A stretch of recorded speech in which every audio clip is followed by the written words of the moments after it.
Hi and welcome back to my walkthrough of Heroes of the Great War Limanowa 1914 to 1918. Really a hell of a name, but keep in mind this game is currently on Kickstarter, and yeah, of course you will find a link to the campaign in the description of this video. And in this video I want to finish at least this entire turn here, so really activate the remaining two army groups and maybe dive into the next turn in order to show you some more sophisticated clashes or close combats, even though they don't make much sense. One correction I have to make from the last video was when the machine gunner attacked the guard here. I think they more or less didn't do anything to each other, but what I forgot was the bayonet special ability of the guard infantry, so they get to hit again against this machine gunner, because after the defender's basic attack we see defender's additional attacks, and in this case we have that symbol right here. So we have to roll again, and now it's pretty obvious that it was a stupid idea to attack that guard here in the first place. So the target value is still 7 versus 3. Yeah, that's a 4 we are looking for. And again, wow, the machine gunner is incredibly lucky. So no harm was done after forgetting to roll this die. So we can now really jump into the next round here. And we are activating the second Russian army group that is trying to defend Bartford at this point in time. Again, we start with the official opening phase, and I think again I want to play a card in the opening phase, and that's this stratagem here, which says 2 of your units positioned next to each other shall swap places. And what's really good is following this you may still engage this unit in actions in the central phase. Not sure if I really need the extra or the activation for those units, but I really want to make sure to swap positions of those 2 units here, because right now the artillery unit is here in this forest space. It's kind of protected, but once we see line infantry storming that artillery section, this is really gone, because every artillery or cavalry unit attacking an artillery that's not protected really gets a hell of a lot of attack points. We really don't want to see that happening. So let's swap those 2 positions here.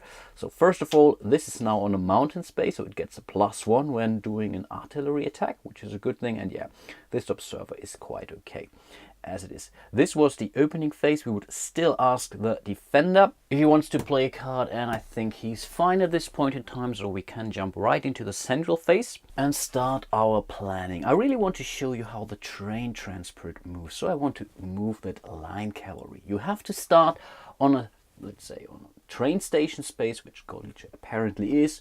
There must not be any enemy troops around that hex. You could also start from neighboring hex, but also the same limitations apply, so there cannot be any enemy units next to that group.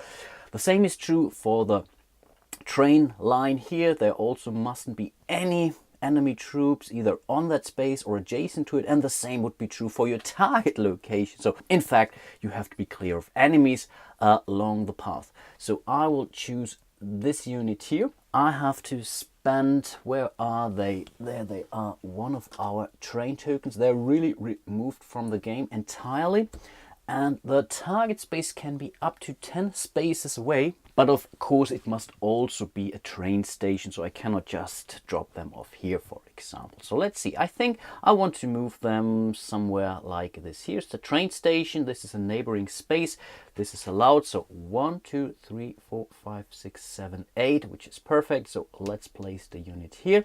This was the train movement for our line cavalry up there, and as I really want to hold Bartfire here, I think I have to send in more troops. So I will move the machine gunner down there to this space. This is really dangerous because apparently there are enemy units nearby, but still it might turn out to be okay. And I think I also want to move that observer then on the space that is here. This is allowed because we can choose the order, and in fact it's kind of a simultaneous movement later on. Those were all of my 3 actions, so we don't see any artillery actions, we don't see any close combat, whatnot, because none of the units are adjacent, so we can directly resolve them. We could play a card in theory, but we already played one.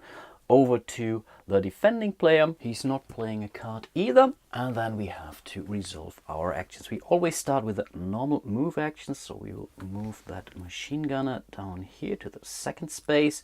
And we would move the observer onto this space.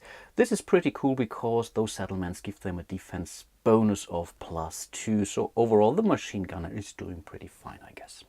Next we would do our terrain movement. So yeah, that's pretty much it. 1, 2, 3, 4, 5, 6, 7, 8. And we would place it like this. So really preparing to get some of the more tactical goals down there. Maybe also make a storm for the strategic goal down there in Podolin. The defending player decided not to play a battle card, and then we jump right into the next and the last round of this turn by activating the third Austro-Hungarian army down here in Bartva. I'm not playing any prep cards. The same is true for the new defender now, being the Russian player. So we jump right into the central phase. And I think I wanted to move those hussars closer to the north here in order to take some of the tactical goals up there. So they're starting their movement on the road. They will end their movement on the road. They can double their movement points at 1, 2, 3, 4. So they will move all the way up there. And down here in Bartva, I'm doing something pretty risky, I think. So we will use this standard artillery, core artillery, to attack that space, but they will do a artillery support action. So they will not really fire, but again, they will bomb the hell out of that space. So they would lose -2 attack points and -2 defense points. And as they're getting 2 defense points from the settlements, this is pretty much nullified. That's a good start. Then we would use this more advanced artillery, I think it's the heavy artillery or something like that, and they will also shoot towards that space, but they will do an artillery attack because we cannot mix and match those artillery supports. We cannot play 2 artillery supports on one space, but that's perfectly legal. And those were basically all our normal actions, but we can do an unlimited amount of additional close combat actions, and I think this is totally what I want to do. So I want to attack this space here with my line infantry, and I will also do the same with a machine gunner here. So they will both attack that space. So their 2 attack points get added to each other when they attack this space. So this really makes a huge difference. And now we can resolve those actions, or we have to ask the players, do you want to play a battle card? And I think both of the players say, no, we don't. And again, we have to start with movement. So we will move those hussars 1, 2, 3, 4 spaces closer to the action in the north. That's already the end of the movement step. And then we move back to this nicely colored region here around Bartvar with all those colorful little flags here. Yeah, we would first resolve the artillery attack before we do the artillery support, so we don't gain any bonus from this artillery support. This really only supports the close combat clash. So we have to keep the settlement reinforcement, into consideration. So it's basically an 8 because of the observer here versus the 5, so 3 plus 2. So 3 is our target number, and that's really the risky part here, because a 3 only gives us a 50% chance apparently. So let's see. Wow, okay, awesome. We are incredibly lucky down there. So we did hit that space, and this means the machine gunner takes or loses 1 replacement point. I think the only real challenge here is to assign those damages without destroying the nice little scenery here. Then we would do the artillery support, and this is something we have to mark down basically, so I keep the colors as they are, or I could use the combat table here. So normally they have this 7 plus 2, that's a 7, 5. They're losing 2 points each, so going down to 5 and a 3. Let's mark it down on this table here. So that's 5 and a 3, so we can remove those flags here too. And then we would do the close combat clashes basically. But the machine gunner have their preventive ability, which says they get a bonus hit ahead of the normal combat against all of the infantry and cavalry units. So in this case, we will start with the line infantry here. So they have a 5 only. Keep that in mind because of the artillery support here. So 5 versus 2. They're also looking for a target value of a 3. So let's see what they roll. That's a 3. Okay, good enough to hurt this line infantry here, and they would do the same against this machine gunner here. So that's now a 5 versus a 3, so we are only looking for a 2 as a target value, so only a third chance. And yeah, that's a 6. I'm really rolling a lot of 6s with those dice. I really have to use them for Arkham or Eldritch Horror in some of my future playthroughs. Those were all the preventive abilities. And now we can do our normal close combat clashes. So we will add up those scores here. So that's 6 plus 7, that's 13 against the 3. So that's a 10. And a 10 now means we really overachieved our goal. We cannot roll higher than a 6, so we would definitely do 1 auto hit. So we are just taking the 10, reducing 6 out of this. So that's 4 remaining. That's something we have to remember, but we definitely heard it once, or heard the machine gunner once. And as we still have 4 more points left, we can roll the die with 4 being our target value now. So let's see what we roll. That's the 4 we needed. Wow, this was really a pity for the machine gunner because he just took his 3rd hit, so he lost 3 replacement points already.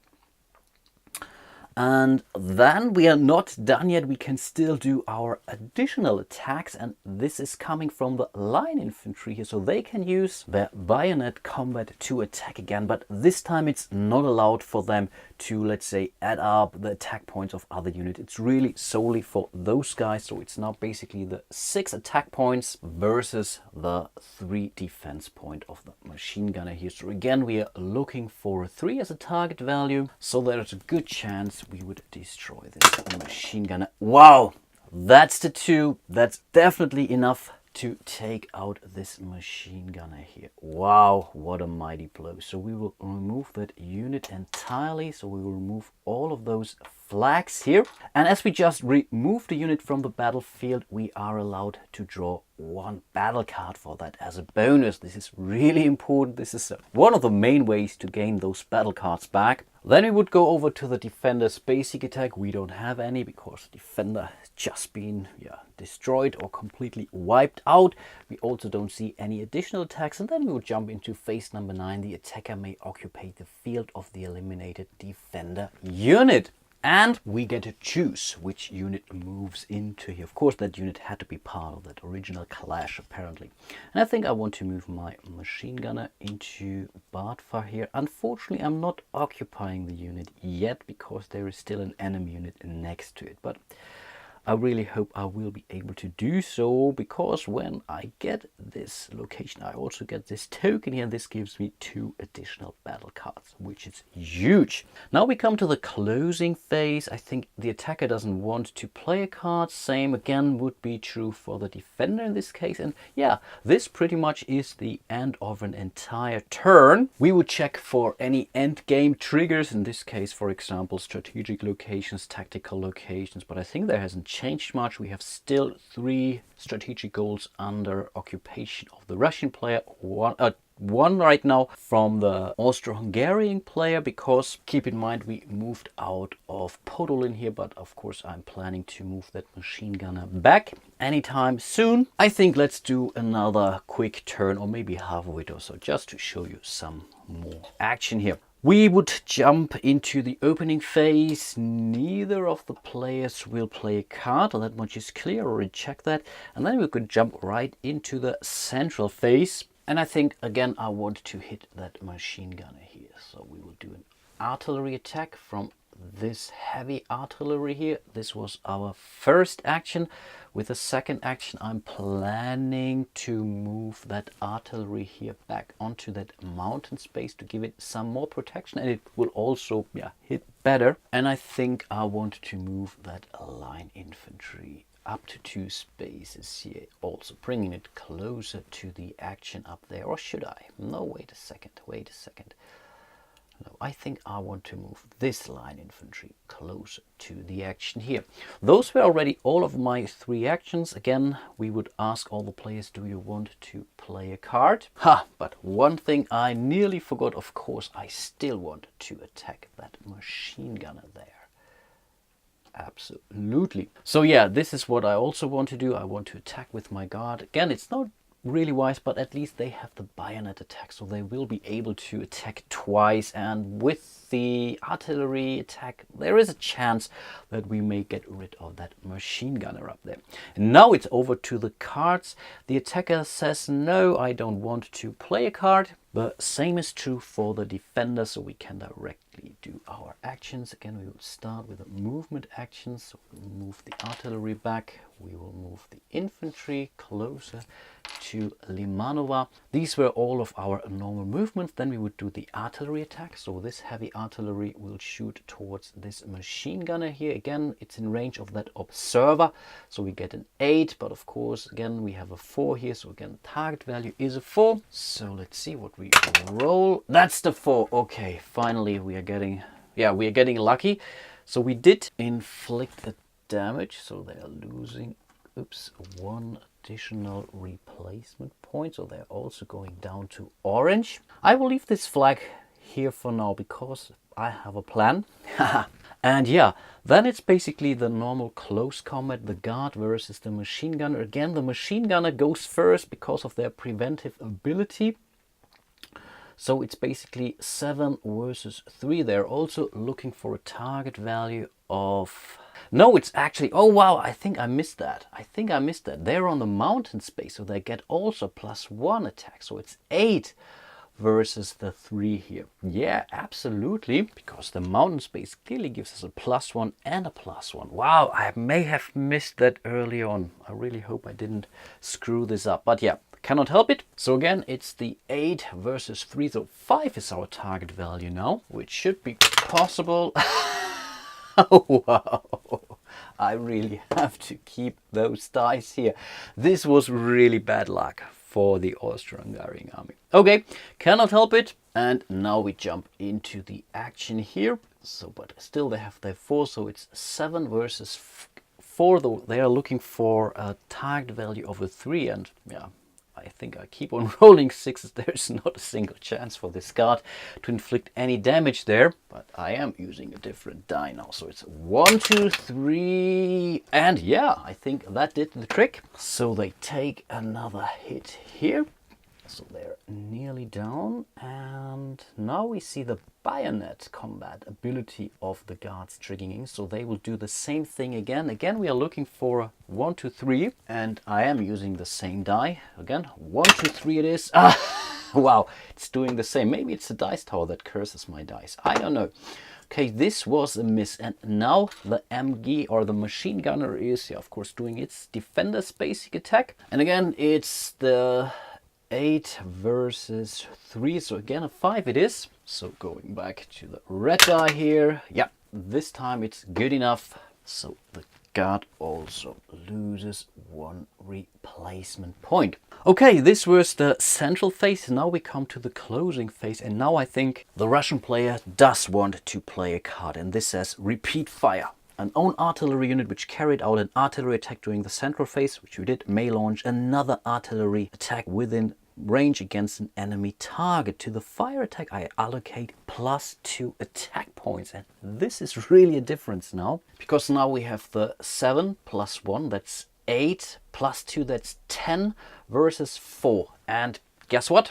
That's an auto hit because we cannot roll higher than a 6. So with this card we were able to remove that machine gunner there, and this also gives the Russian player an additional battle card. As this attack or additional attack happened outside of the clash, we are not allowed now to move the guard into that space, because it actually didn't really kill the machine gunner up there, which is kind of a pity, but yeah, I think I have to live with that.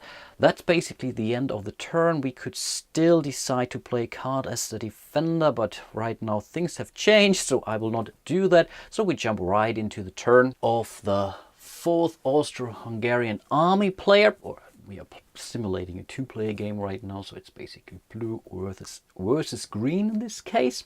First thing they would do is to roll for the reinforcements. Again, it's a 1, 2, 4. Ah, wow, that's really unfortunate. So we are not allowed to move this token on, and then we jump into the actual opening phase of the blue player. He's not going to play cards. Same is true for the defender. We really want to move that Legion now to this mountain space. That's really important. The reason why I'm doing this is because they have this patriotic seal special ability. So when they are the defending player, they get a +2 and a +2 when they are forced into defense. But again, it can only be used in defense. So if I'm the attacking player, and you clearly see that it's an ongoing defending ability here. So now I'm the attacker basically, so I cannot use that ability, but it will still help to hold that position there. Okay, this was my first action. I can still plan 2 more, and I think I want to fire the hell out of those guards here. Again, they're still in range of my observer. That was my second action, and with my fourth action I want to move that cavalry closer to the action up there. Those were the plannings. I can still play a card as the attacker, but I think I'm not. Then we would ask the defender, and he says, yeah, I will play a card, of course. And they will play the preventive fire attack. In the event of an enemy unit carrying out any movement within the range of an own artillery unit, we may do an artillery attack against it. The artillery owner's enemy unit route several points. I can choose to point. That's a good thing. And we get a +2 attack points for this attack. And yeah, the Legion here will definitely move into the range of that heavy artillery here. It's out of range there. Of course, I could use it, but then I would lose some attack points, but I don't want to do that. So I will definitely announce a hit against that Legion up there. So let's start with movement here. Let's move those cavalry units up there. Then we will move the Legion into that space. Now I'm not 100% sure about the timing of that preventive fire attack, but to be honest, I would say it's immediate action. So we will now do this attack here. So this heavy artillery will attack that Legion. They are in range of the observer. We already know the drill. I think it's pretty much the same. Now they're not the defender, so they don't get the extra bonus, but it's still 8 versus 4. So 4 it is. That's a great way to try to hit the Legion. That's a 1. That's certainly good enough to hurt the Polish Legion here. Okay, that was really a good card for the Russian player. Let's discard it. Then we would do the normal artillery attack, because we don't have anything else to do now. So what do we have? It's still in range of that observer, so it's 8 versus 3. So we have a target value of 5. Let's see how good or bad I will roll. That's also 1. That's also good enough to make those guards lose another replacement point. And this is pretty much the end of the round for the 4th Austro-Hungarian army. They could still play a card in the closing phase, but I think they'd rather not. And then we would move over to the 2nd Russian army group. But I think I will end my walkthrough here and now. I really hope I could show you some of the core mechanics of this awesome game. It's really a great one. I like this a lot. Even though I'm not really the wargamer per se, this is something I can really enjoy. So I also enjoy games like Memoir 44, for example. So this is really a job well done, that's for sure.